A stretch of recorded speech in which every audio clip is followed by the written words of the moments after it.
Hello दोस्तों, स्वागत है आपका साइंस के इस प्रैक्टिस सीजन में। तो आज के क्वेश्चन डिस्कशन करते हैं। सबसे पहला क्वेश्चन है, चलते हैं पहले क्वेश्चन की ओर। पहला क्वेश्चन है, प्रकाश वर्ष किसका एकक है? तो प्रकाश वर्ष किसका एकक है?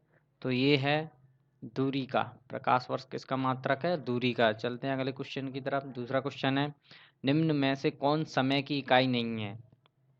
प्रकाश वर्ष, नैनो सेकंड, माइक्रो सेकंड और सेकंड। तो समय की इकाई इसमें से नैनो सेकंड है, माइक्रो सेकंड है, प्रकाश वर्ष नहीं है। प्रकाश वर्ष दूरी की इकाई है, अभी पढ़ी थी हमने। तीसरे क्वेश्चन की ओर चलते हैं। नूरी साल क्या है? पृथ्वी तथा सूर्य के बीच की दूरी, एक वर्ष में नूर का तय किया हुआ फासला, पृथ्वी और चंद्रमा के बीच का औसत फासला, इनमें से कोई नहीं। तो नूरी साल जो होता है वो प्रकाश वर्ष को ही हम नूरी साल कहते हैं। और प्रकाश द्वारा निर्वात में एक वर्ष में चली गई दूरी प्रकाश वर्ष या नूरी साल कहते हैं। तो नूरी साल हम किसे कहते हैं? प्रकाश वर्ष को ही हम नूरी साल भी कहते हैं। तो एक वर्ष में नूर का तय किया हुआ फासला, इसका बी आंसर सही हो जाएगा, यानी इसका बी आंसर सही हुआ। अब तीसरे क्वेश्चन की तरफ चलते हैं। एमकेएस प्रणाली में बल का मात्रक बताइए। एमकेएस प्रणाली में बल का मात्रक बताइए, क्या हुआ? तो एमकेएस प्रणाली में बल का मात्रक जो होता है वो होता है न्यूटन। बल का न्यूटन। और ऐसा ही मात्रक भी बल का कौन सा होता है? न्यूटन। ऐसा ही मात्रक भी बल का न्यूटन भी होता है, या हम किलोग्राम मीटर पर सेकंड स्क्वायर भी बोलते हैं, ये भी होता है। अब चलते हैं, एंगस्ट्रम को अभिव्यक्त करने की इकाई क्या है? यानी एंगस्ट्रम किसको नापने की इकाई है?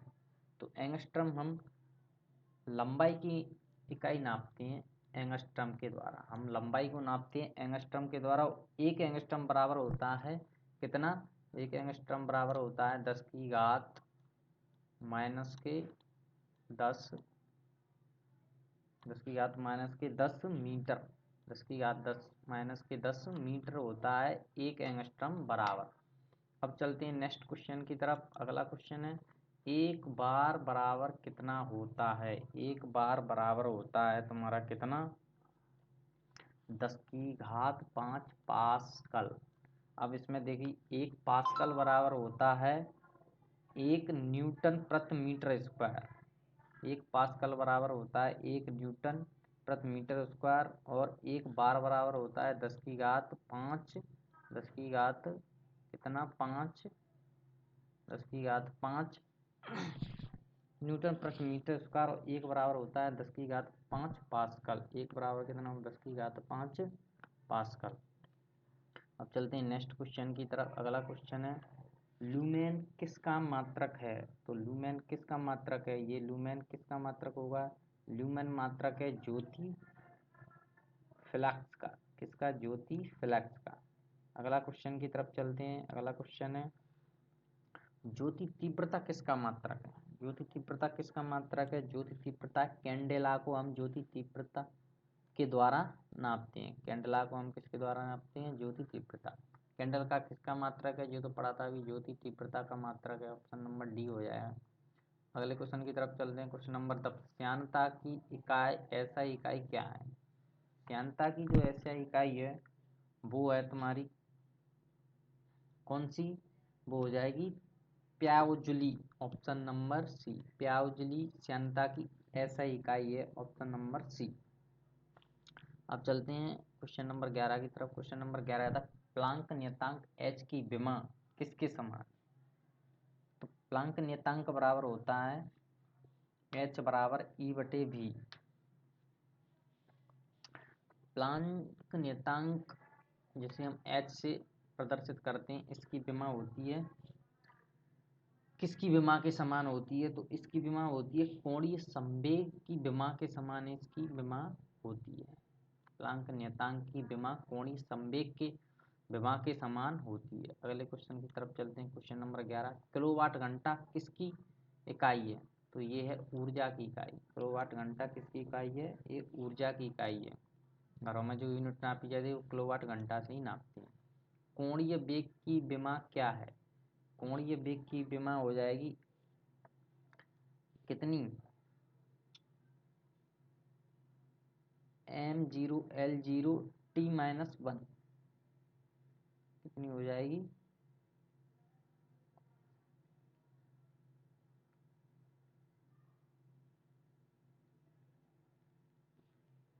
कोणीय बेग की विमा हो जाएगी M0L0 T-1। क्वेश्चन नंबर 14 इधर त्वरण की इकाई क्या है? त्वरण की इकाई है मीटर पर सेकंड स्क्वायर। मीटर पर सेकंड स्क्वायर त्वरण की इकाई होती है। 1 किलोमीटर में कितने मिलीमीटर होते हैं? 1 किलोमीटर में कितने मिलीमीटर होते हैं? तो ये होते हैं 10 लाख मिलीमीटर होते हैं। सैकड़ा, हजार, 50 लाख, 10 लाख मिलीमीटर होते हैं। अगले क्वेश्चन की तरफ चलते हैं। एक फेम्टो किसके बराबर होता है? एक फेम्टो किसके बराबर होता है? ये होता है 10⁻15 metre. Option number B answer इसका सही होगा। एक माइक्रोन मीटर कितने सेंटीमीटर के बराबर होता है? एक माइक्रोन मीटर 10 की घात कितने के बराबर होता है? 10 की घात कितने के बराबर होता है? ये होता है 10 की घात -4 सेंटीमीटर के बराबर होता है। ऑप्शन नंबर सी इसका सही आंसर हो जाएगा।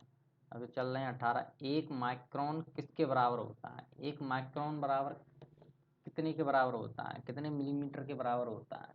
एक माइक्रोन बराबर होता है 0.001 मिलीमीटर के बराबर एक माइक्रोन बराबर होता है। अगले क्वेश्चन की तरफ, किसी तारे की दूरी को नापने के लिए प्रयुक्त यूनिट क्या है? तो ये है क्या है? किसी तारे की प्रकाश वर्ष से नापते हैं। ठीक है। गति के नियम का प्रदान किसने किया था? ये न्यूटन ने दिए थे गति के नियम। नेक्स्ट क्वेश्चन है, न्यूटन के प्रथम नियम से किस राशि की परिभाषा मिलती है? तो ये मिलती है बल की परिभाषा। न्यूटन के प्रथम नियम को हम गैलीलियो का या जड़त्व का नियम भी कहते हैं। किसी भी स्थिर या गतिशील वस्तु की स्थिति और दिशा में तब तक कोई परिवर्तन नहीं होता जब तक उस पर कोई बाह्य बल न हो। यह क्या है? यह न्यूटन का गति का प्रथम नियम है, द्वितीय नियम है, तृतीय नियम है या गैलीलियो गति का विषम नियम है? तो ये न्यूटन की गति का प्रथम नियम। जब तक हम किसी वस्तु पर बाह्य बल न लगाएं तब तक वो उसी स्थिति में रहेगी। भ्राम्य अवस्था में तो भ्राम्य में रहेगी, गति की अवस्था में तो गति में रहेगी। अब देखिए, कालीन से धूल हटाते समय हम इसको अचानक झटका देते हैं अथवा छड़ी से पीटते हैं। इसका कारण क्या है? ऑप्शन नंबर ए है विराम के जड़त्व में धूल अपना स्थान जमा लेती है तथा कालीन से धूल तभी हटती है जब कालीन में गति प्रदान की जाए। गति का जड़त्व धूल को अलग करता है। ऑप्शन नंबर सी है झटका धूल अथवा कालीन के बीच संसंजन बल से मुक्ति प्रदान करता है और धूल दूर हो जाती है।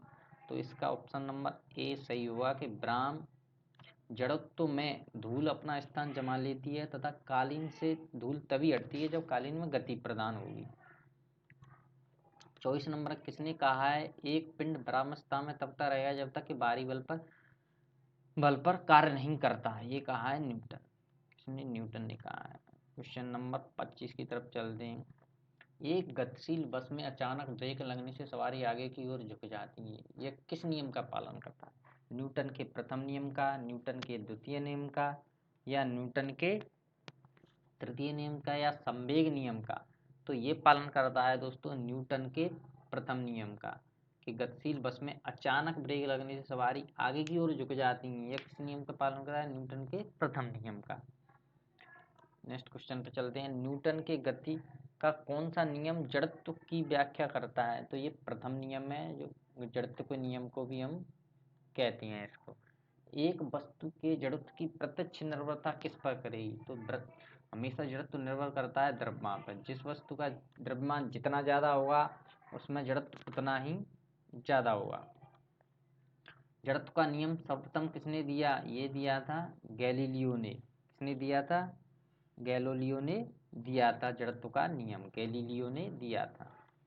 29 में चलते हैं। गुरुत्वाकर्षण नियम के आविष्कार कौन है? तो ये भी न्यूटन ने गुरुत्वाकर्षण के नियम दिए। न्यूटन ने गुरुत्वाकर्षण के नियम दिए। अब चलते हैं क्वेश्चन नंबर 30 पर। रेखीय संवेग संरक्षण बराबर है, रेखीय संवेग संरक्षण किसके बराबर होता है? न्यूटन के प्रथम नियम से, न्यूटन के द्वितीय नियम या न्यूटन के तृतीय नियम से। तो ये बराबर है न्यूटन के तृतीय नियम। ऑप्शन नंबर सी से ही हो जाएगा। नेक्स्ट क्वेश्चन खत्म हो गए। तो दोस्तों कैसे लगे आपको आज के क्वेश्चन, और हम इसमें कल आगे भी क्वेश्चन डिस्कशन करेंगे, और कुछ इसमें हम न्यूमेरिकल भी हम आगे डिस्कस करेंगे। तो दोस्तों ज़रूर बताइए कमेंट करके कि आपको ये क्वेश्चन कैसे लगे, और चैनल पर नए हो तो चैनल को सब्सक्राइब करें, वीडियो को लाइक करें, कमेंट ज़रूर करें।